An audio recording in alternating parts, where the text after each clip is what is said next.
What's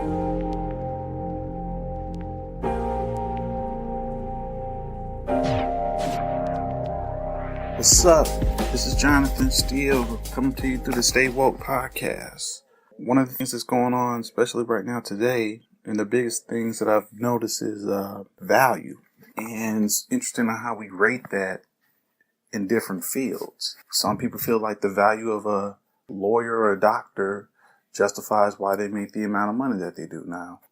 Not every lawyer and doctor gets paid a big time salary, because you got, people who are either court appointed public defenders, and you got some doctors that they're residents for, a good amount of their career. And then some doctors actually decide to work with, Doctors Beyond Borders. So not every one of them is getting paid a huge sum of money. And then when you move to different fields, some people look at the amount of money some people make and they kind of justify what they make based off what they do, and some don't. Saying it's the sports world, people have always looked at them very similar to how they look at other forms of entertainment. They're like, hey, well, they should just be happy with whatever they make.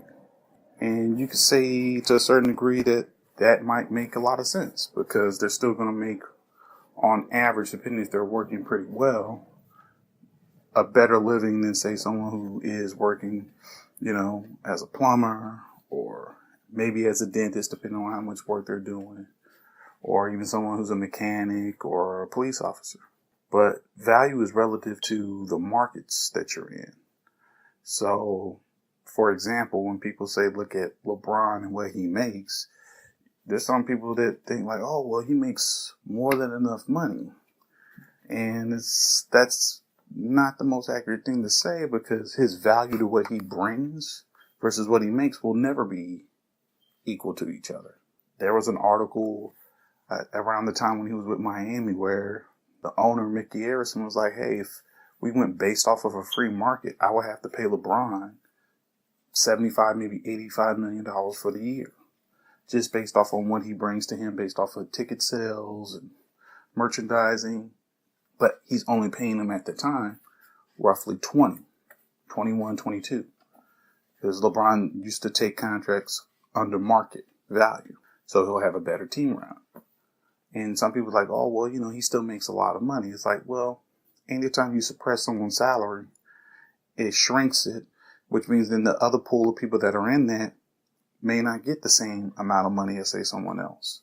For the large part of his career, he wasn't the highest paid player in the league, and it's been pretty much known he's been consistently the best player in his profession for probably 10 years running, consistently, minus the Kobe years where he won an MVP and maybe the 2 championships. You can debate that, but just using that as an example between value and what you actually make. So that's even going on now. Like, some people might think this is crazy to say that Beyonce, when you look at her value and what she makes, is more than likely underpaid.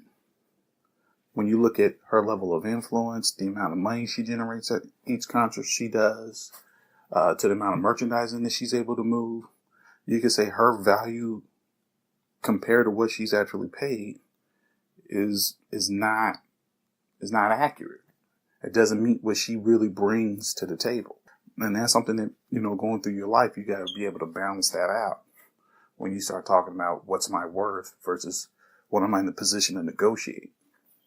And that's another thing that, especially in our communities, that we kind of got to get a handle on. Our value and what we are in a position to negotiate are different. It's always going to be different, especially when you're working with companies, because companies have overhead. So many things are coming out when you're dealing with other companies, as an employer versus as an employee. So moving forward, whenever you hear people talk about, well, what's the best ways for you to make money? Ultimately, is if you have ownership in whatever you do, that's the best chance you have to make money. For an example, years ago with Michael Vick, when he started to turn his career around, a company, I believe the name of it was Unequal Solutions, they come to him and was like, hey, I think the amount of money that they were going to pay him was $2 million to market their their football equipment. And Michael Vick decided to turn down that initial offer and just take all stock from the company. And he did that. And I don't know the official amount that he made, but they said he made upwards, I think it was at 4 to 5 times in stock value with that company than he would have if he just took a regular $2 million salary a year with them. And that's another thing that people gotta wrap their heads around, is like, if you have the ownership stakes in any companies you're in, that's your best chance to make money. And then not everything that you do based off the market you're in, you're going to be able to negotiate those terms.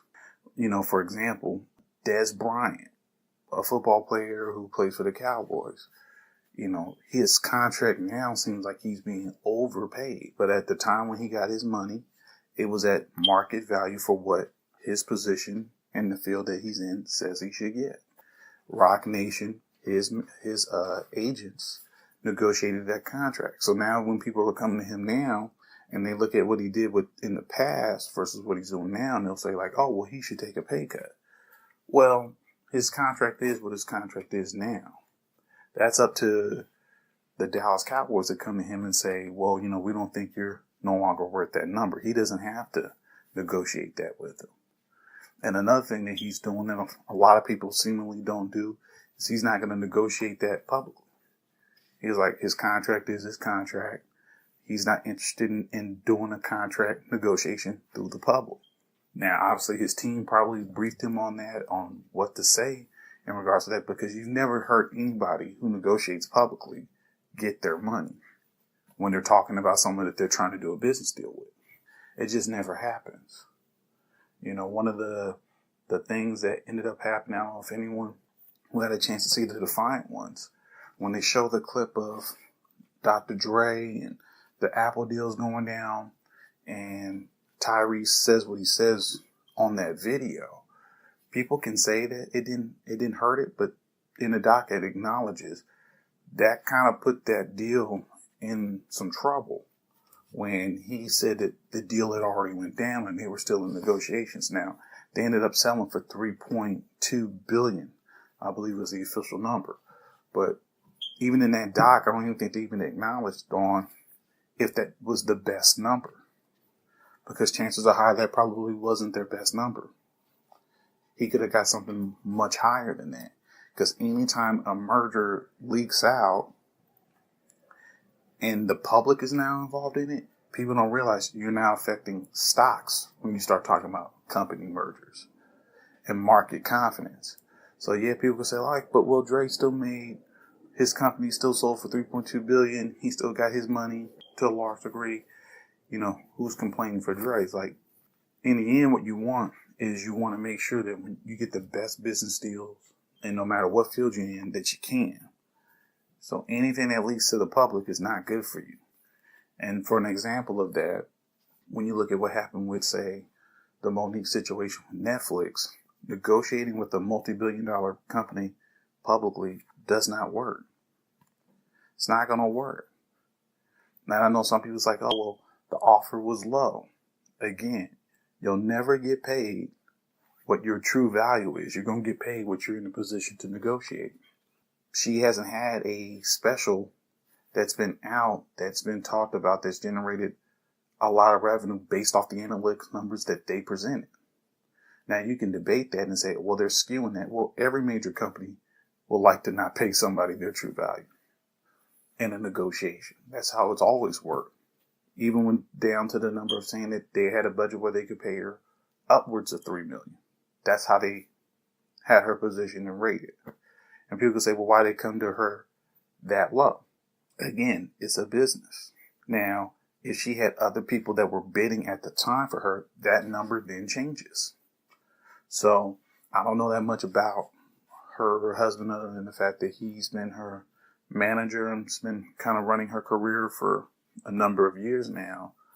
But that's your next counter offer, which they say he did not counter offer. An example of that, I know people have brought up the gender aspect of that. Well, she's a black female comic.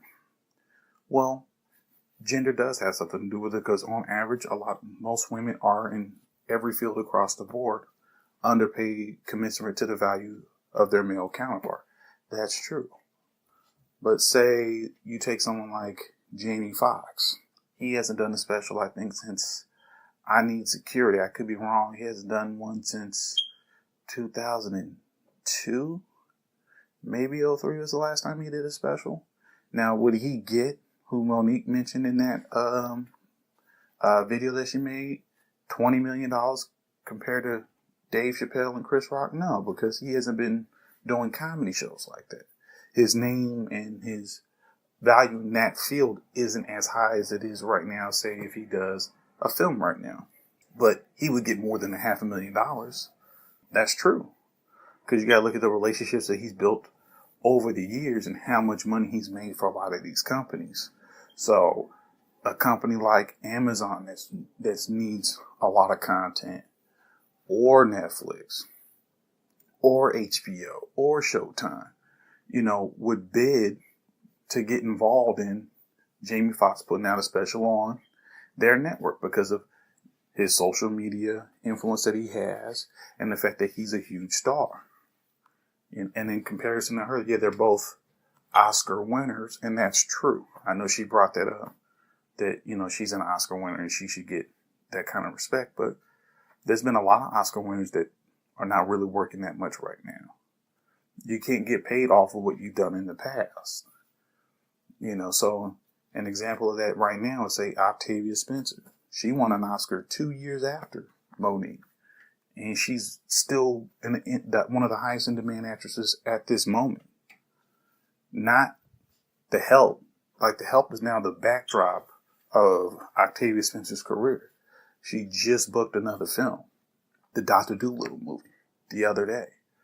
So, in a comparison of, say, just Octavia Spencer to Monique, it's a difference. Because she's in demand now.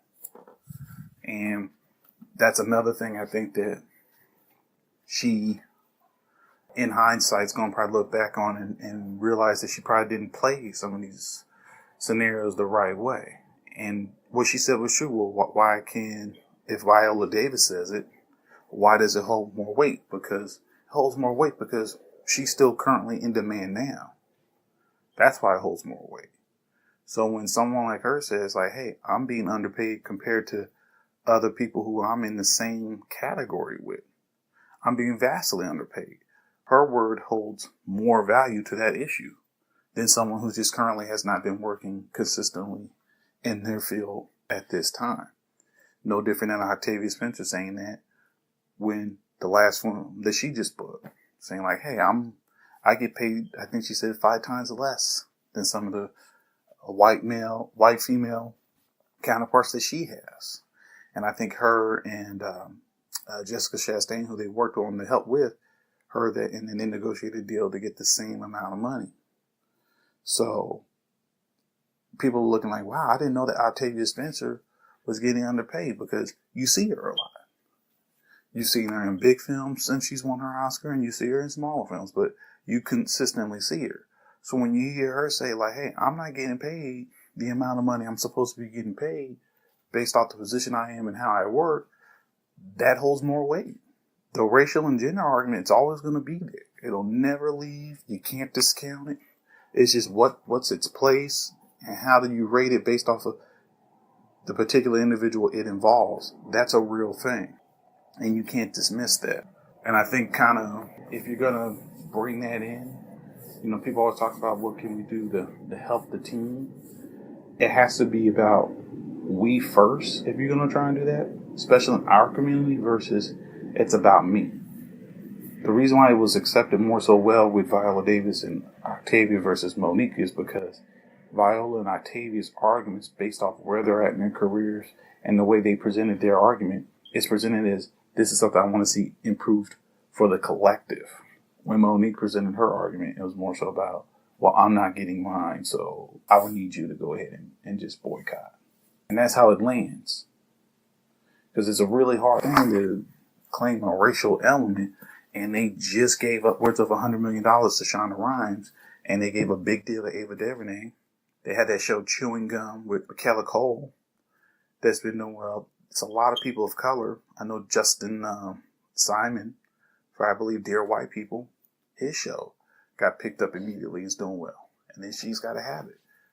It's a lot of people of color that's on Netflix that are getting really good deals to produce content for their streaming platform. So, you got to be really careful when you start bringing up a racial argument and start looking at, well, what am I doing in my career? Am I generating that type of interest? But again, she's very accomplished. No one can take away the fact that she gave a great performance in a great movie at that time. But that's what it is. It's a great performance in that movie at that time. Jamie Foxx can't still cash in off of Ray. It'll be brought up to him. It'll still be arguably the most defining performance of his career. But he still can't live off that. He's still not going to get parts just because of Ray. He's going to get parts still based off what he can still do now. And that's something I think we got to kind of keep in mind whenever you start talking about that. Even when you look at the music business, most of the artists that make true money in the music business, they don't make that just off music. They've branched off to do other things inside of that. And not everyone's going to be able to negotiate the same deals. Someone like Jay-Z's always brought up, but I'm like, Jay-Z's been in this business now for arguably, 25 plus years. He came in under the moniker of, I don't work for you, I'll work with you. And that's always been his mantra. And he's always negotiated his contracts like that. And it used to be 50-50. I believe when he first started out with Rockefeller and the deals, as time went on, it changed.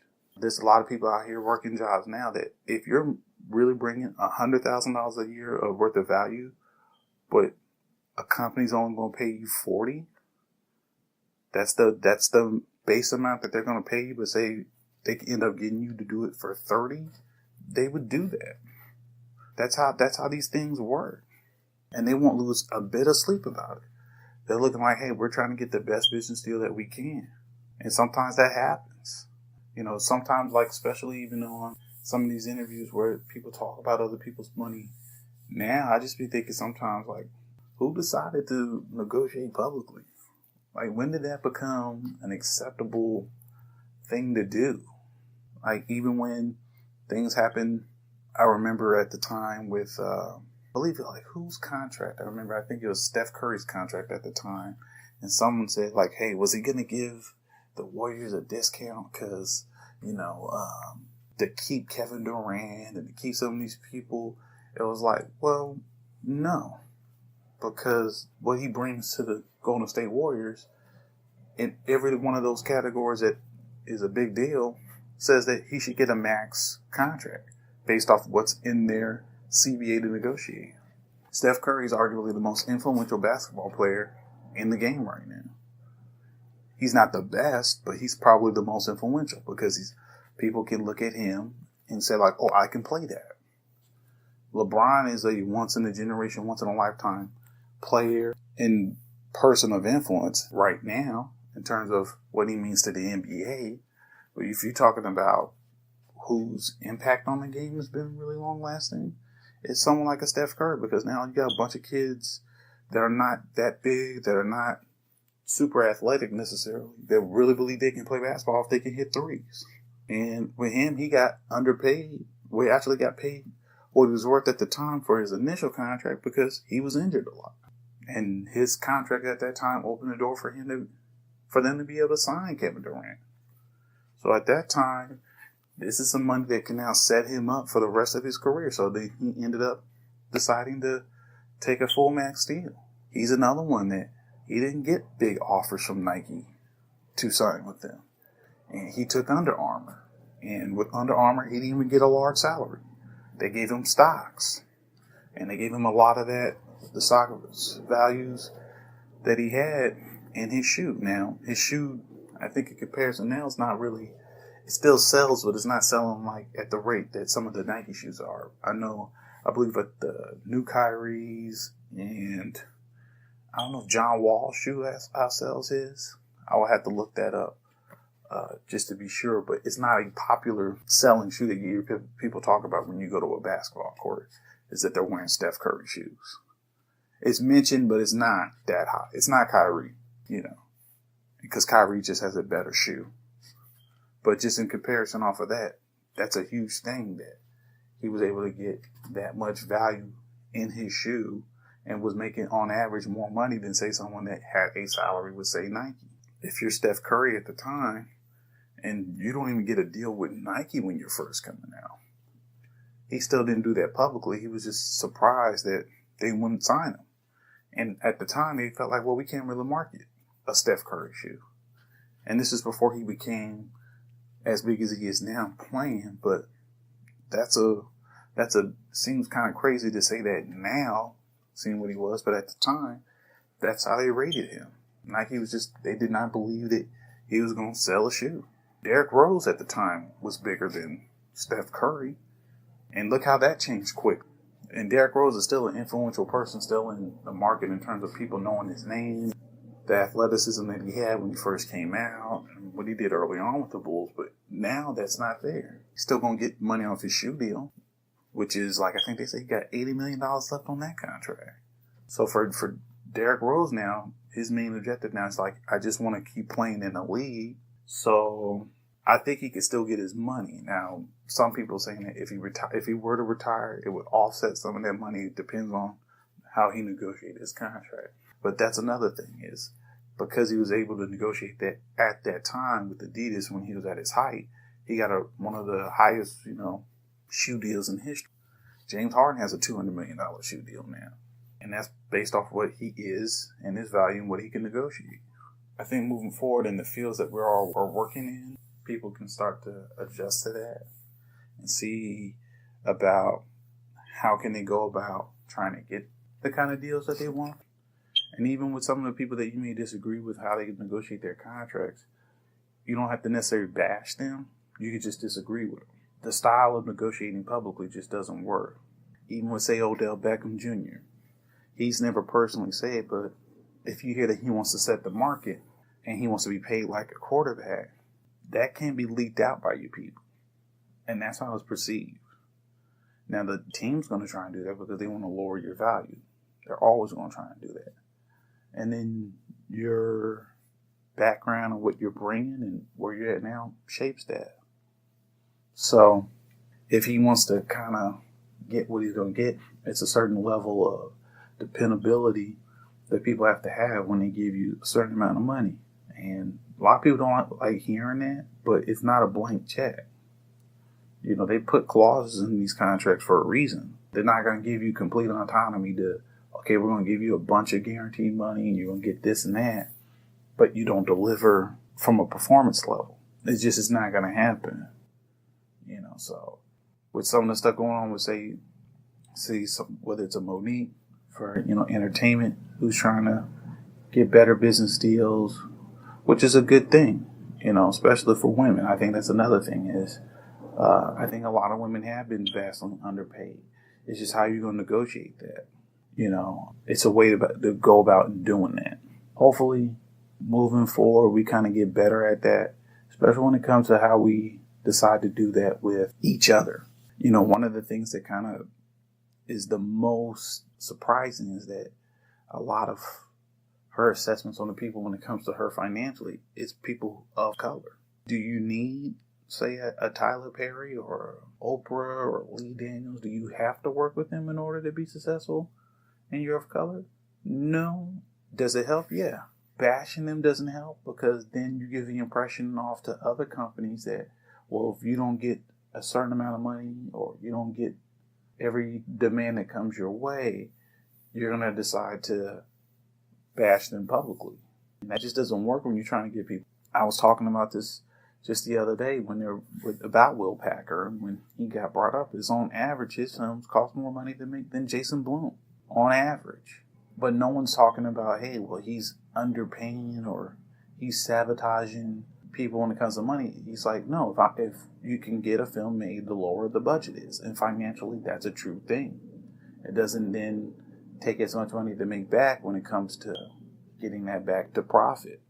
People don't know that, hey, yeah, you can make a movie that costs $4 to $5 million easily, but if you're trying to put that in theaters, the marketing budget is different than the production budget. You could spend upwards to $20 to $30 million on marketing a $4 to $5 million movie. And even when you say, oh, well, it made X amount of money back, a third of that goes to the movie theater. So you're already working with less money on the value of it, trying to make that back for you to really get paid off it. So when that was brought up with his films, when she made that assessment, even with Almost Christmas, it's like that's an ensemble piece. Yeah, she has an Oscar, but Gabrielle Union has opened more movies than she has. That's a fact. You don't really see, say, someone like Kimberly Lee, who I think is an incredible actress, but she's not getting the kind of offers that some people would think her talent says she should get. And that's just how sometimes those things go. There's a lot of, people that are in those positions. But when she said what she said about Will Packer, I was just thinking, like, well, that doesn't really help. You bringing out a personal story, and then you're going to a studio like Universal, who the deals he has, ironically, is making their company a lot of money. They're not going to side with you on that, especially when his background and his track record is that stellar. And ironically, both Jason Blum and Will Packer have deals set up at Universal. Even with, say, a movie like Split or Get Out, those films cost far and away less money to produce than, say, what Girls Trip and a movie like, say, Ride Along 2 cost. Ride Along 2, they made that movie for $40 million, not counting print and advertising. They made their money back for them to want to make the third film, but that's just an example. But they spent $40 million on that. A film like Get Out costs anywhere from $4.5 to $5, and you make close to $300 million. And that's not counting television rights. That's not counting any of the DVD or Blu-ray sales that the film made for the company. That's a higher return on profit. But the perception publicly was that, oh, well, Packer's cheating actors. That's even been said with Tyler Perry. And to be fair, there's a reason why Tyler Perry's properties have Tyler Perry on it. His name and his brand sells those films. Even with this new film coming out with Taraji P. Henson, she's definitely a name. But if you look at the track record of Tyler Perry's films and his career, he's a bigger name.